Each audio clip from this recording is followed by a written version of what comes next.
सूरदास बोले कि जय जय, अकेले क्यों आए हो? श्री जी को संग नहीं लेके आए? ठाकुर जी बोले मैंने इसको नेत्र तो दिए नहीं, इसको दिखा कैसे कि श्री जी नहीं आई हैं? तो ठाकुर जी बोले अरे बाबा, तो ये कैसे पता कि श्री जी मेरे संग नहीं आई हैं? बगल में ही ठाड़ी हैं तो दिखना है रही हैं। तू तो आंधरो है ना, अंधो है तो कैसे दिखेंगी? बगल में ही खड़ी है श्री जी। तो वो सूरदास जोर से हंसने लगे, हंस के बोले मुझे मत बनाओ, मुझे पता है श्री जी नहीं आई हैं। तो ये कैसे पता कि श्री जी नहीं आई हैं?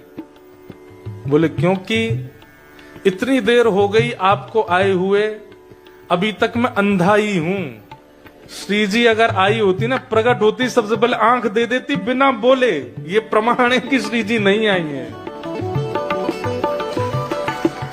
ठाकुर जी बोले रुक जा, ये बात तेरे मेरे बीच की है, ठीक है? मैं श्री जी बुला रहा हूं, देखूं आते क्या होगा। बोले देख लो, मुझे विश्वास है यही होगा। आते ही अगर जैसी उनकी दृष्टि मुझ पर पड़ेगी, मेरा सुनेंगी बाद में, मैं बोलूंगा बाद में, उससे पहले तो नेत्र मिल जाएंगे मुझे। ठाकुर जी बोले ठीक है, तो शर्त लगी? बोले हाँ ठीक है, शर्त है।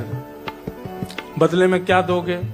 ठाकुर जी बोले हर दिन हम दोनों युगल प्रकट होंगे, जब तक तू जीवित रहेगा तो दर्शन देंगे, अगर श्री जी ने ऐसा कर दियो तो। बोला ठीक है।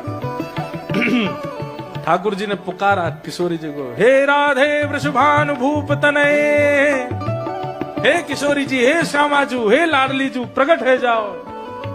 आहा, जैसे ही ठाकुर जी ने पुकार करी है, तभी एक पुष्प प्रकट हुआ और पुष्प की कलियां जैसे ही खिलने लगी हैं, विशाल होती चली गई, और उस पर तप्त कांचन गौरांगी श्री राधे वृंदावनेश्वरी जैसे ही प्रकट हुई हैं।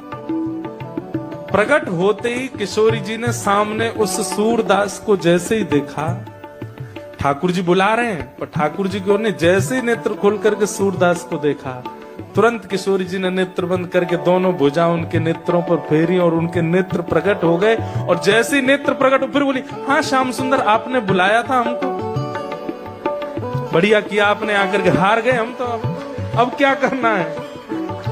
सूरदास जी के जैसे ही नेत्र खुले, दोनों युगल को देखा, चरणार बिंदों को प्रणाम करके दोनों के वरद हस्त को अपने सिर पे लिया, और फिर अंत में बोले श्याम सुंदर, जो हमने बात कही देख ली ना, ये हमारी किशोरी जी है। आपसे कहना पड़ता है, इनसे कहना नहीं पड़ता। ये तो दीन दुखियों के जैसे ही कुछ अभाव को देखती है ना, इतनी दयामयी है, इतनी करुणामयी है, तुरंत प्रदान कर देती है। ये हमारी किशोरी